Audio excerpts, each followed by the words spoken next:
Hello lovelies, Dr. Lucy here from Real Life Medicine with another episode of Cooking, Coaching and Conversations. Now tonight I am doing something a little different. I've got two screens going. So I've got my Facebook screen over here and that's long ways, and I've got my Instagram screen over this way and this is up ways. Now I've just discovered the benefit of having a portrait shot is that all of those people on Instagram don't get to see all the crap that's over here. There's a big pile of boxes that the Facebook people are seeing. But I guess that's just the benefit of a highly curated post, isn't it? You don't always get to see everything that's going on, and that is certainly a lesson for all of us in life. So today, gorgeous peeps, I've got two things that I'm going to cook. I have a membership with Our Cow, which my husband always sniggers about when I talk about Our Cow. Hello, Heather, gorgeous girl. Thank you. It's a Real Life Medicine apron. It's back to front, but what it does actually say, it's not back to front in real life, it's just back to front in screen life, and it says real food is medicine, because that's honestly, as you know, one of our big beliefs. So my Our Cow box arrived on Sunday, and with it I got some free chicken wings. So I don't normally cook chicken wings, so I thought, rightio. So what I'm going to do is, I've actually got two dishes that I'm going to do tonight. One is a prep, so I'm going to prep these big bowl of chicken wings. It's 1.5 kilos, and they're already chopped, even better, because I really never been a big fan of, you know, those overcooked dry chicken wings where you kind of gnaw off a bit of skin and go, oh, that's all there is. But what I am going to cook is, what I'm going to do is make a marinade. And I've got a special trick for the marinade, and then I'm going to cover it and stick that in the fridge, and then that'll be dinner for tomorrow. So that's kind of sorted. And then the other dinner is more chicken, because I ordered a chicken. I always order, they do these beautiful organic chooks. Now, here's the thing, right? I used to never, ever roast a chicken. I used to think, why would I bother roasting a chicken when I can just go to Coles and get one for like 12 bucks? And that's true, and I do still do that from time to time. But the thing is that the marinade and the basting and all that stuff they do at Coles, it's probably not great. If you're going to eat a lot of chicken, you can cook it yourself, and you can buy a raw chook from Coles for about $5. And the prep to cook it in the oven is literally like 1 second. So the first thing I'm going to do is show you about I've invented a dish, which I always invent, and I'm often inventing it. Oh, did it freeze for anyone else? Hopefully not. I'm often inventing my dishes on this show. So quite often, these are just things that I whip up as I go. And I reckon I've had one fail, and I'm going to tell you that one fail was that tempeh curry, because I didn't realise how much I hate tempeh. Anyway, I do. So there you go. So with this, I've got 1.5 kilos of these lovely chicken wings. I've got some Chobani yogurt. Now this is 1 kilo packet, tub. This is 1 kilo tub. And basically, I'm going to put at least a cup in, because this is a cup and this is 1.5 kilos. So this is and you know, I don't measure, you know, remember me, just slop it in. So I'm going to get my thing now. Two things. If you're doing a marinade for any meat, do it in a glass bowl, ideally. Plastic if you have to, but it absorbs all the marinade into the plastic, but not metal, because metal reacts with the marinade, the acid in the marinade. So the great thing about this, so this is Chobani, Australian made, nothing in it but milk and cultures. Don't need thickeners, don't need stabilizers, certainly don't need sugar. Did you know that the lactic acid in yogurt softens the meat? So again, I'm looking at these chicken wings thinking, well, there's not a bucket load of meat on them, but the meat is going to be super tender, so that makes me happy. So basically, I'm just going to put a few blobs in. So I reckon that that's probably about 400. I have a look. It's probably about 400 grams of yogurt, 2 big scoops.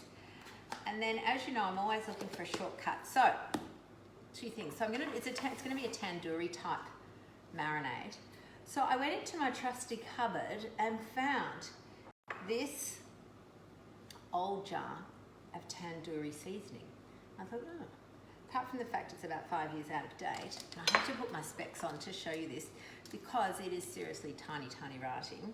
So if I put my specs on like Nana, the first ingredient is salt. Again, I'm not too fussed about salt. Second ingredient is cumin. Again, that makes me happy. Third ingredient, rice flour. So fourth ingredient, sugar. So there's no instructions, or what do you call it, nutritional panel on herbs and spices, so they don't tell you what the carb count of it is. But the third ingredient's rice flour, so there's going to be a fair bit of it. First ingredient, salt. Well, you know, I can just put my own salt and stuff. I don't want to pay someone to put a whole lot of salt in something that I could do. So if we actually have a look at the first 4 ingredients, it's salt, rice, flour, and sugar. That's not going to be so helpful. Then, of course, there's a whole heap of herbs and a whole heap of spices, which are great. But, so we go then to, oh no, there's mustard flour. I'm probably okay with that. Ginger, garlic, onion, pepper, cinnamon, fenugreek, chili pepper. That all sounds really good. And then we move to the next, which is acidity regulator, anti-caking agent, colouring, and some flavouring.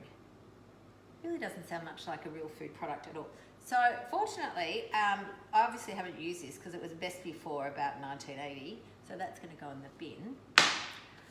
And I found this old packet. It's not that old, but this packet of Mingle butter chicken. First ingredient, ginger. Second ingredient, paprika, depending on which part of the world you're from. Cinnamon, coriander, nutmeg, clove, some pink Himalayan salt, cumin, cardamom, fennel, fenugreek, black pepper, and chili. That sounds pretty good to me. Can you use yogurt to marinate other meats? Absolutely. It is really good on lamb cutlets. Anything that's a bit tough, you can put it in. So you can, and if you've got a big thick chunk of meat or like a chicken breast, if you slash it, it'll get into it, and you only need to do it for like 20 minutes will do. So you don't have to do, you know, think about it the day before. I just happen to be thinking about it the day before because I'm here with all you lovelies. Haven't seen those specs before, so smart. No, I got these specs at some sort of chemist for about $2. I do have specs, but I have contact lenses in, so when I'm actually reading, I can't see a thing. So what I'm going to do is I'm going to put this butter chicken in. Now, it's quite a brown mix, this one, from Mingle. And for tandoori, I really want it to be a little bit redder. And because I want that smoky flavour, I've actually got, oh, not that, God, let me put in the evil goop. I've actually got some smoked paprika. So I'm just going to pour a bit of that in, and I don't want to get too carried away, but that'll give it a really nice red red colouring, and also add a nice bit of smoky flavour, which is what we want for tandoori, because, you know, it is kind of meant to be smoky. Now, if I had some lemon juice, I'd probably put that in, but I don't, sadly. And as you know, I tend to just cook with whatever's around. I loved, who was it? Somebody put a post up in our group, I think it was Millie, on we've got this concept in our real life medicine food group where we do #uglyfood, because again, we're real. I'm not a food stylist. I'm not even a cook. I'm just showing you how to cook real food. I don't have any styling ability. So we have a #uglyfood, which is really kind of a bit of a thing, what do you call it? Thumbing your nose at posh food. But it's to show that real food can be really delicious, just a tiny bit ugly. Anyway, what I loved about her post was she put that she had some old avocado that really needed to be used, so that got the food in. And that, of course, makes me happy because I like to use things that are almost beyond salvaging, but not quite. All right, so I'm mixing my yogurt. Now, it's still a bit brown, but you know what? That's okay. I don't want it to be too super smoky, and I'm not going to be putting in red food colouring to make it look red. And basically, I'm just going to slot that in. So these chicken wings, as I said, I did. If you join our cow, and I don't have an affiliate or anything like that with them, but I just do like the concept of supporting an Australian business. They're supporting farmers, so they go straight from the farmer to them. They package it all up, and they're the sort of distribution network, if you like. And for me, I need things that are easy. So what happens is that about every 4 weeks on a Sunday, weirdly, my box of our cow meat just rocks up. I order the same thing every month. Most of it will get me through to the month.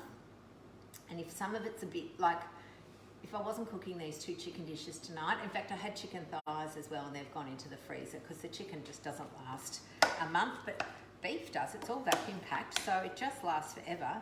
And that makes me happy, because what we want to do, if you're going to cook real food, half the time we kind of stop doing it because we just don't have it. You know, we haven't got enough available. We haven't got, you know, the food that we were wanting to do in the fridge, and so suddenly Uber Eats seems really tempting because there's literally no other alternative, is what your brain says. Of course there always is, but remember, our brain gives us very reasonable stories.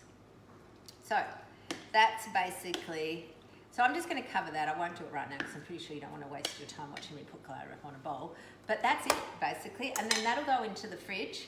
And then tomorrow, what I'll do is I'll just put that on a baking tray. It'll be about 20 minutes in the oven, maybe 25. Bang. And I don't know, 1.5 kilos of chicken wings.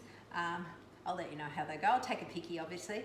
And what I'm going to serve those with is, I've got some broccolini and some beans. So they'll just be done in the microwave, where I do them for about 2 minutes. And I want them soggy. I can't stand soggy veggies. And you could steam them if you wanted to, but I'll cook a glass jar in the microwave. It's really simple. And then I don't put water in because there's water in the veggies, and again, extra water makes it soggy. So I just put that with a bit of butter and salt. So that's that one. Now, this little baby. So I've seen 2 people this week having roast chickens, and I used to be a bit scared of a roast chicken, don't ask me why, but it all seemed a little bit harder. It was so much easier just to go to Coles. If only I knew how easy it was. Okay, so there's a couple of things. You don't have to do stuffing. If you don't want to do stuffing, don't do stuffing. If you want to, you can, if I had my lemons, again, if I was a bit more organised, I would put lemons in the cavity. So you get about 3 or 4 little lemons and fling that in, because that goes really nicely with this little seasoning that I'm using, which is the za'atar, which is really hard to pronounce because there's like a million A's. Za'atar, which is a Middle Eastern-y sort of tangy one. Just a little bit different from your normal, you know, herbs and spices, but you could use anything. You could just use, if you've just got mixed herbs in your pantry, use that. Or if you've got, oh, someone's got a chook and bronze, got a chook in the oven, great. Or if you've got, you know, any of the mingle ones will be fine, or anything that's just got no crap in it. So then, this is my secret ingredient. It's just a little bit of coconut oil. It just crisps up the skin a little bit. It's obviously, being coconut oil, it's quite stable at high temperatures. It has a high smoke point. And this one, the liquid one, doesn't have coconutty taste, because really no one wants, unless you're doing a Thai chickeny thing, you don't really want your chicken tasting like coconut. So I put that over all of it, even the bottom. Okay, so again, if I was, so this is my chicken. If I had some lemons, I would just shove them in there and then close a little flap. And then what you do, now again, people make it so complicated. You know, you've got to tie the legs. You don't. Basically though, I will tell you, cook it up. Some people will cook it down and turn it over. You know, can be bothered doing that. You cook it up. I've got my chicken cloth here because, you know, really chicken juice is disgusting. And then basically, I'm just going to pour this stuff all over it. I'll get the sprinkle one so it's not too heavy. I have made the mistake in a lot of my mingle where I think, oh, more is better, and it's actually not true. Sometimes more is just a little bit too much. So don't be too generous, but don't be stingy either. And you just sort of rub it in. It can be, now you could do this with, again, a smoky paprika if you wanted. You know, honestly, salt and pepper, if that's all you've got, that'll do as well. It doesn't have to be fancy. Although I do like saying that word, fancy. And then, mindful of chicken hands, I'm going to wash my hands as soon as I finish this. is just opening up my little bit of salt. Now, because I don't want to put my chicken hand in there, I'm just putting it there. So I'm just putting on some Murray River sea salt. And then this little baby, so this is a reasonably big chook. It's a 1.7 kilos. It's going in the oven for 90 minutes, which means our dinner won't be ready for 7:30, but actually that suits me tonight because after I've finished here with you guys, I've got 2 patients to see online, busy woman. So pop that over there. I'm just gonna quickly wash my hands. Wait 1 second.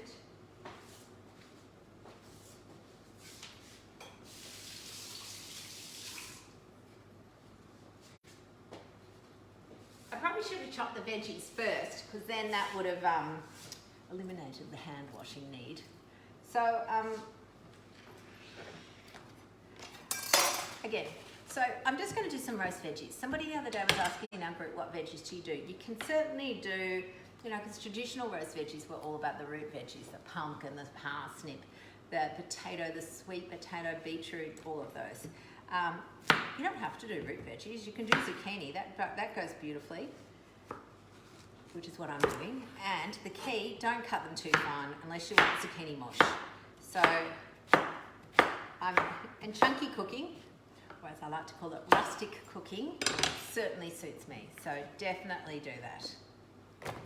So we've got that and that. I've got a capsicum because I always try and get a bit of red, bit of green. No yellow tonight, but I've got some purple. So I'm actually going to do a bit of eggplant. Not everyone likes eggplant, but I really do. It goes a little bit mushy, but that's actually all right. I think mushy eggplant is pretty delicious. So again, some rustic chopping. Certainly nothing very neat here. Rustic is good. So I don't know if you've been watching my lives this week. I'm talking about stress and health. There's a lot going on that causes stress, and I know, but I think the combination in our industrialized world of the way we live, this modern life, combined with the processing of food, those two combined probably account for 90% of our chronic disease. I'm having a cup of tea while I'm here too. I've got a new flavour. I've got this Puka brand. I don't know if you pronounce it Puka. Which I just happen to like because it's mint. And I was a bit sick of just peppermint. And it's mint and spearmint and some other mint. But 3 mints. Anyway, I figured that's going to be good. So what I'm going to do here is just put my veggies in here. Now these won't go in at the same time as the chicken because obviously they don't take nearly as long. I've only got a little tray for some reason. I'll transfer them over to a bigger tray. I was obviously feeling a bit stingy with my tray. So yeah, by the time we can do stress and processed food, our pillars, we talk about our pillars of health at Real Life Medicine are obviously low carb, real food. Real food first, okay? Because not everybody needs to go low carb. Some people can certainly have higher carbs, and it depends on what your idea of low carb is. So, some people low carb is 80 or less. But given most of our population's eating about 300 grams of carbs, we're probably thinking, look, 150 is really good. And for a lot of people, 150, they're like, eyes on stalk, that's not low carb. So, but certainly for me, I'm much lower carb, but my family aren't. So real food is the actual crux. Then we talk about social connection, and don't we all know about that in COVID, where we're all desperate to see each other, and as soon as lockdown's finished, well, it's interesting. You would think as soon as lockdown's finished that we'd all peep out, but sometimes it's a bit like when you stop going to the gym, you don't want to get going again. Like it takes a little while to get back out for some people. And I kind of get that. It's like, oh, I don't know if I can be bothered. I've got so used to sort of just lying around at home, not talking to anyone for weeks on end. But once we're out and we're back in the swing of it, social connection. So that's our second pillar. Restful sleep, an absolute foundation. If you don't have good sleep, it's hard. You're playing catch up all the time for your body. Stress management, we've just talked about that, and it's not, people think stress management means changing their environment, and for some people that's true, but for a lot of us it's actually, we live in this environment and we might try and change it, but we just take the same thing, different place. The stress management is actually changing the way you deal with stress.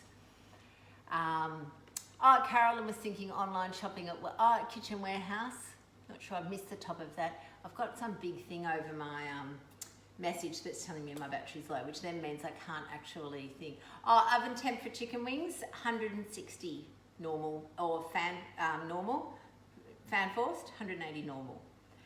We'll put the recipe up, of course, because that's what we do. It's always available. Anything that you can't find of mine, apart from the last 2 weeks when Erica was away, but now she's back, is always up on the blog. So we've got nutrition, we've got good sleep, we've got stress management, we've got social connection. The nutrition covers gut health as well, because gut health is super important, but that's all under that umbrella. So our fourth one is some movement and strength in particular. Okay, not running, running's okay. If you love running, run. Great. I know, because I've got some runners. If you love running, that's wonderful. But just for a lot of people that can't run, it's too painful. Doesn't mean you can't, dance or do something or swim or move, just move. So some movement, meaningful movement is wonderful. And then I'm going to add in a little bit of sunshine, because we all know what happens when we get locked down in gloom. Lockdown in gloom is no fun at all. So the summary here. So what am I doing with these veggies? So I've got this plate of veggies, which I'm actually just going to do the same thing. Putting some coconut oil over, putting some of this spice stuff, because I figure I might as well keep the flavours the same. And then I'll toss that through, and I'm actually going to put it onto a bigger tray, because you can't roast veggies when they're all piled up on this. It'll just turn into veggie stew. But I am just going to mix it in, because the eggplant soaks up your oil, so you can be reasonably generous with that. And what we want is for it then to caramelise in the oven, so that'll go in with the chicken. So I've got a 90-minute journey for the chicken. This will probably take about, because it'll be under, and even though my oven's fan forced, it doesn't seem to work that well, I reckon the veggies will take at least half an hour. You can see the Kitchen Warehouse box. I've got it. Okay, yes. So the Kitchen Warehouse, I bought the bloody pan. You know how my pan, I was banging on about the Teflon of my chef's toolbox, it all gone yucky.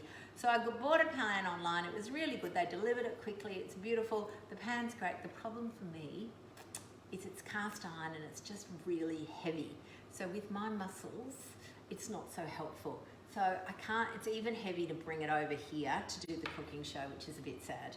But the actual service was really good. It came packaged beautifully. It arrived quickly. So yes, I was really happy.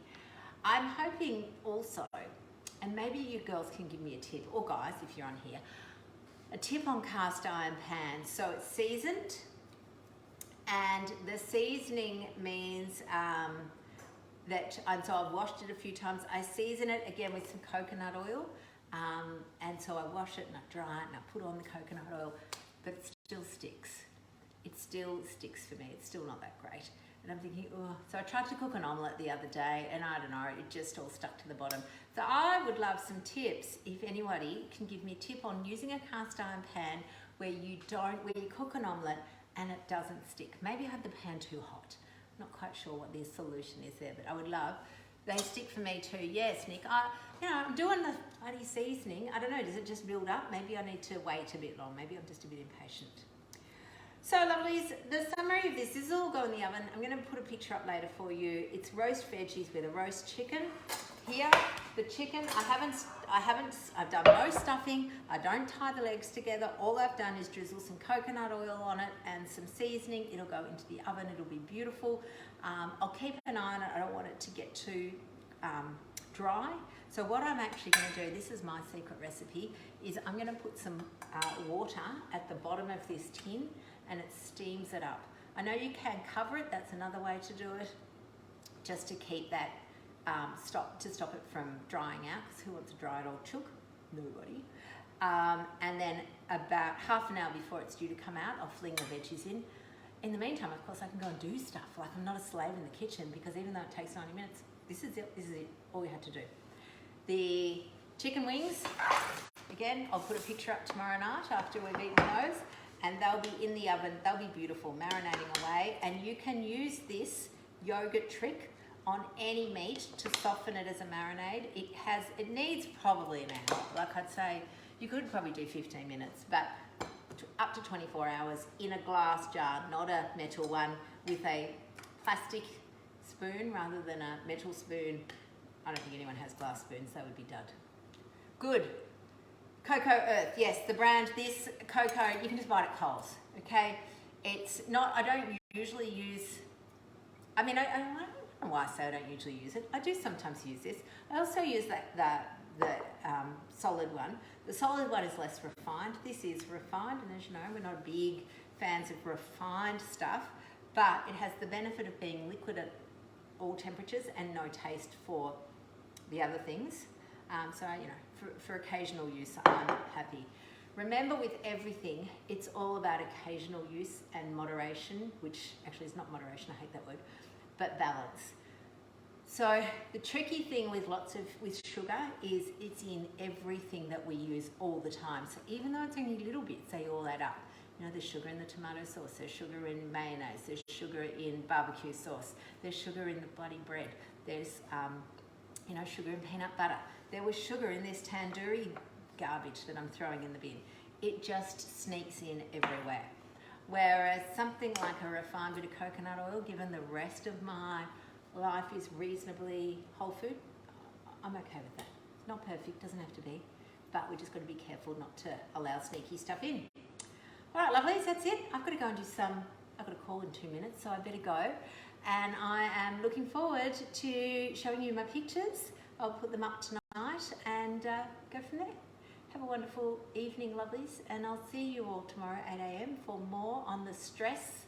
Oh, someone's got a pan from Solid Techniques. I think it's raw time, doesn't seem to stick. Terrible at keeping your pots in good condition. Oh, wow, I like that idea. Good. Thanks, Alana Jean. That sounds great, because I'm there. I'm bloody, for someone who hates it, I'm tending it. I'm tending it. I'm washing it. I'm drying it. I'm seasoning it. It's driving me nuts. All right, darlings. See you soon. Bye now.